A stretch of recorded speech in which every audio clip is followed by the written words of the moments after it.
प्रीली with Shyam YouTube channel पर आप सभी लोगों का स्वागत है। आज की इस वीडियो के माध्यम से मैं आप सभी लोगों के लिए एसएससी एमटीएस और हवलदार भर्ती परीक्षा 2025 के लिए जो हमारी पीवाईक्यू प्रश्नों की सीरीज चल रही है, उस सीरीज में आज का अपना ये 99 नंबर का सेट है। और आज का जो पेपर होने वाला है वो पेपर 11 नवंबर 2024 की प्रथम पाली का ये पेपर होने वाला है। तो आज की इस वीडियो को आपको शुरू से लेकर के एंड तक फुल वॉच करते रहना।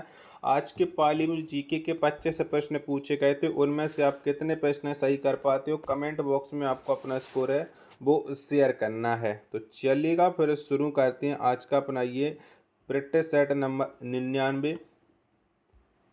तो पहला प्रश्न आ जाता है कि 2017 में दिल्ली के मैडम तुसाद संग्रहालय में जगह बनाने वाली पहली भारतीय गायिका कौन बनी। तो बताओ पहली गायिका कौन बनी थी 2017 में दिल्ली के मैडम तुसाद संग्रहालय में जगह बनाने वाली। पहले प्रश्न का राइट आंसर क्या हो जाएगा, तो ये बनी थी श्रेया घोषाल। पहले का तीसरा ऑप्शन देने वालों का करेक्ट आंसर हो जाएगा। प्रश्न संख्या 2 है कि विटामिन डी डॉट डॉट द्वारा धूप का उपयोग करके संश्लेषित होता है। तो बताओ पहले दूसरे नंबर प्रश्न का राइट आंसर क्या हो जाएगा। तो विटामिन डी है वो किसके द्वारा संश्लेषित किया जाता है, तो ये त्वचा द्वारा होता है।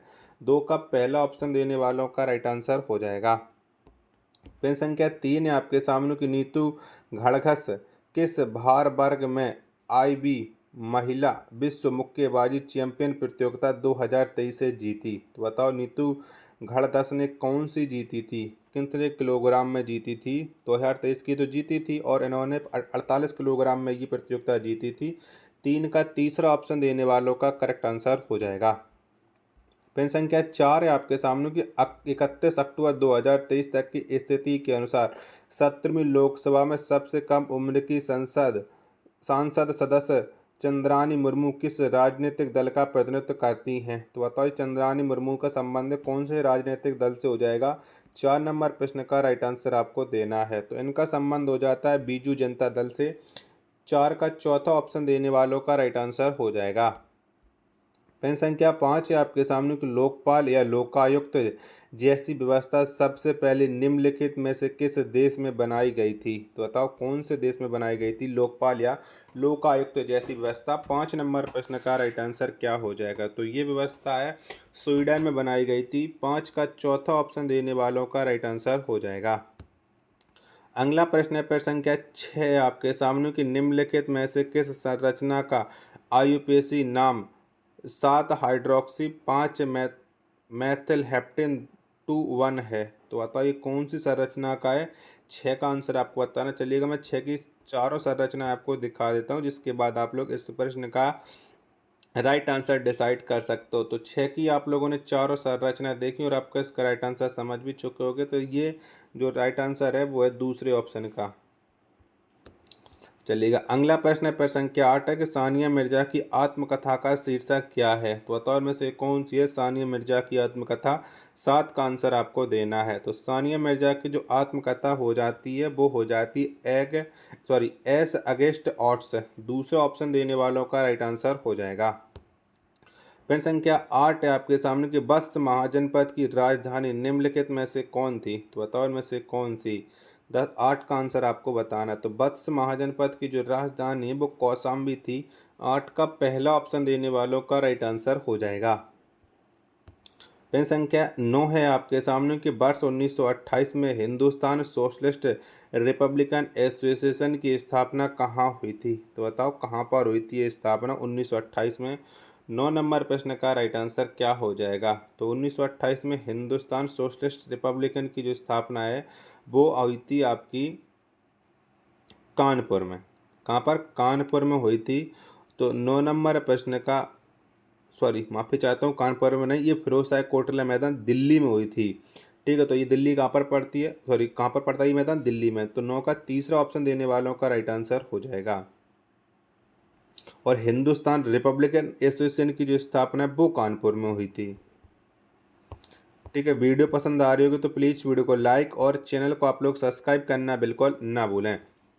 10 नंबर का प्रश्न है कि जून 2023 में निम्नलिखित में से किस राज्य सरकार ने राज्य के भीतर महिलाओं और ट्रांस व्यक्तियों के लिए मुफ्त बस यात्रा हेतु शक्ति योजना की घोषणा की है। तो कौन से राज्य में ये जून 2023 से शक्ति योजना शुरू की गई है? 10 नंबर प्रश्न का राइट आंसर क्या हो जाएगा? तो इस योजना का जो शुरुआत की गई है वो कर्नाटक सरकार के द्वारा की गई है। 10 का चौथा ऑप्शन देने वालों का राइट आंसर हो जाएगा।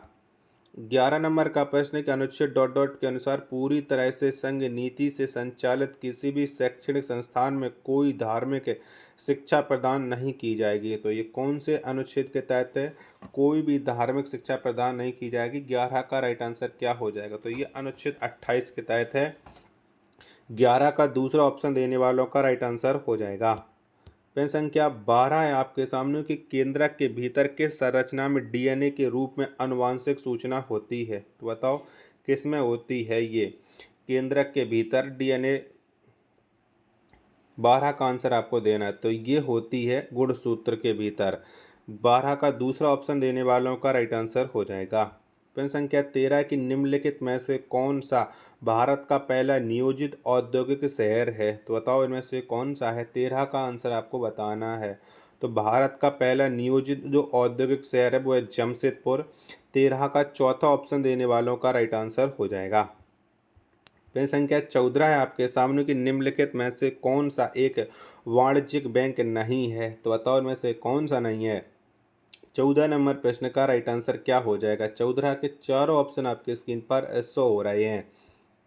तो इनमें से जो वाणिज्यिक बैंक है वो राष्ट्रीय कृषि और ग्रामीण विकास बैंक नहीं है। चौथा ऑप्शन देने वालों का राइट आंसर हो जाएगा।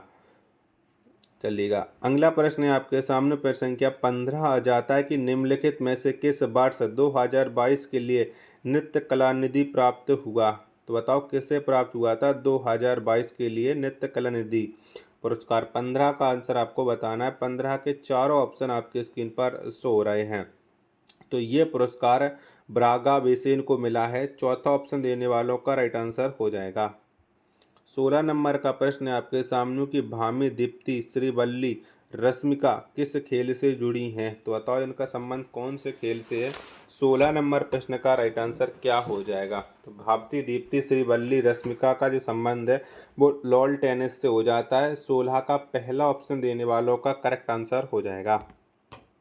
प्रश्न संख्या 17 है आपके सामने कि प्राचीन संस्कृत ग्रंथों से शिक्षा प्रदान करने के लिए बनारस हिंदू कॉलेज की स्थापना निम्नलिखित में से किस वर्ष की गई थी? तो बताओ कब हुई थी बनारस हिंदू कॉलेज की स्थापना? 17 नंबर प्रश्न का राइट आंसर क्या हो जाएगा? तो ये स्थापना 1791 में की गई थी। 17 का दूसरा ऑप्शन देने वालों का राइट आंसर हो जाएगा।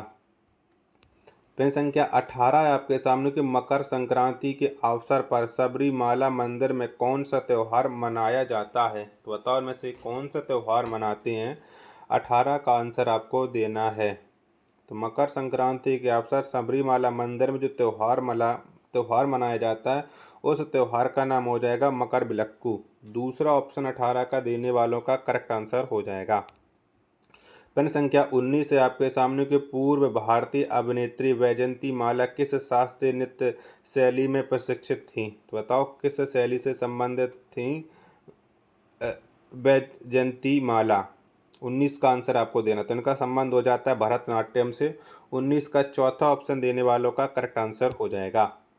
प्रश्न संख्या 20 आ जाता है आपके सामने कि निम्नलिखित में से कौन दिल्ली सल्तनत का पहला सुल्तान था जिसने ख्वाजा मुइनुद्दीन चिश्ती की दरगाह अजमेर की यात्रा की थी? तो बताओ किसने की थी अजमेर की यात्रा?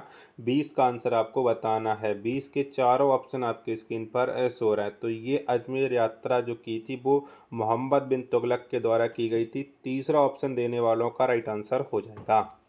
वीडियो यहाँ तक पसंद आई होगी तो प्लीज़ वीडियो को लाइक है और चैनल को आप लोग सब्सक्राइब करना बिल्कुल ना भूलें। 21 नंबर का प्रश्न है कि भारत सरकार द्वारा पंडित दीनदयाल उपाध्याय ग्रामीण कौशल योजना की घोषणा किस वर्ष से की गई थी? तो बताओ कब की गई थी इस योजना की घोषणा पंडित दीनदयाल उपाध्याय? 21 का आंसर आपको देना है। चलिएगा 21 की मैं आपको ऑप्शन दिखा देता हूं जिसके बाद आप लोग इस प्रश्न का राइट आंसर डिसाइड कर सकते हो। तो बताओ ये घोषणा कब की गई थी? 21 का राइट आंसर तो ये की गई थी 2014 में। 21 का दूसरा ऑप्शन देने वालों का राइट आंसर हो जाएगा। प्रश्न संख्या 22 है आपके सामने केंद्र और कर्नाटक केरल और कर्नाटक के तटीय क्षेत्र में मानसून से पहले की वर्षा को डॉट डॉट के रूप में जाना जाता है। तो बताओ इस वर्षा को किस रूप में जानते हैं। 22 का राइट आंसर क्या हो जाएगा। तो इस वर्षा को आम्र बौछार के रूप में जानते हैं। तीसरा ऑप्शन देने वालों का राइट आंसर हो जाएगा प्रश्न संख्या 22 का। प्रश्न संख्या 23 है आपके सामने कि मानव विकास सूचकांक 2023-24 के अनुसार भारत का स्थान क्या है। तो बताओ मानव विकास सूचकांक में कितना है भारत का स्थान। 23 का आंसर आपको देना है। तो भारत का स्थान हो जाता है 134 है। 23 का तीसरा ऑप्शन देने वालों का राइट आंसर हो जाएगा। प्रश्न संख्या 24 है आपके सामने कि जब लावा डॉट डॉट ठंडा होता है तो वित्तीय सेल बनते हैं। तो बताओ कौन से सेल बनते हैं, कहाँ पर बनते हैं। 24 का राइट आंसर आपको बताना है। तो ये बनते हैं भूपट्टी में। तीसरा ऑप्शन देने वालों का राइट आंसर हो जाएगा। प्रश्न संख्या 25 है कि मोहिनी जो दारों से निकलने वाला नदियों में डॉट डॉट के दरवाजे थे जो संभवतः आवारा या नकारात्मक तत्वों को उस रास्ते से शहर में प्रवेश करने से रोकने के लिए रात में बंद कर दिए जाते थे। तो बताओ ये किससे बने होते थे। 25 का आंसर आपको देना है। तो ये दरवाजे हैं वो लकड़ी के बने होते थे। पहला ऑप्शन देने वालों का राइट आंसर हो जाएगा। आशा और उम्मीद करता हूँ आप सभी लोगों को ये वीडियो पसंद आई होगी। तो प्लीज़ वीडियो को लाइक और चैनल को आप लोग सब्सक्राइब करना बिल्कुल ना भूलें। मिलते को नेक्स्ट वीडियो के साथ, तब तक के लिए धन्यवाद।